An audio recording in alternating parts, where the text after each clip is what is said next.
இந்த கூட்டத்துல யாராவது ஒருத்தர் எழுப்பி எந்த ஊருக்கு போகணும் ஆசைப்பட்டா சவுதிக்கு, சிங்கப்பூருக்கு, மலேசியாவுக்கு, லண்டனுக்கு, அமெரிக்கா போகணும்னு ஆசைப்படுவான்.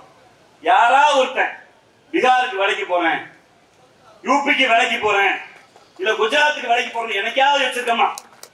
அப்படி என்றால் இந்தி என்ற மொழி மீதான வெறுப்பு அல்ல, அந்த நிலத்தில் வேலை செய்வதற்கு, அறிவு வளர்வதற்கு, கல்வி பெறுவதற்கு எதுவுமே இல்லை.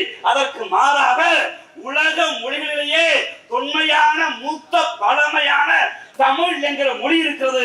அதற்கு ஆதரவாக ஆங்கிலம் என்கிற அளப்பரிய அறிவியல் சுரங்கம் எங்களுக்கு போதும் என்கிற இருமொழி கொள்கை என்கிற தத்துவத்தை பேரறிஞர் அண்ணா இந்திய நாட்டில் எந்த அரசும் செய்ய மறுத்த போது தமிழ்நாடு அரசு என்கிற இந்த அரசு எங்களுக்கு 2 மொழி போதும் என்ற ஒரு தத்துவ நிலைப்பாட்டை எடுத்தோம்.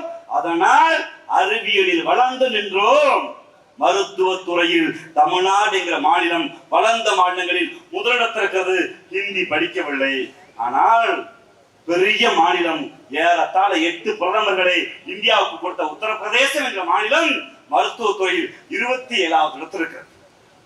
காரணம் தமிழ் என்கிற வளமையும் அதை ஆட்சி செய்கிற ஆட்சியாளர்களும் சமூக நீதி திட்டம் என்கிற ஒரு திட்டம் நம்மளிடம் இருந்தது. அந்த திட்டத்தில் தான் வளர்ந்து வந்தோம்.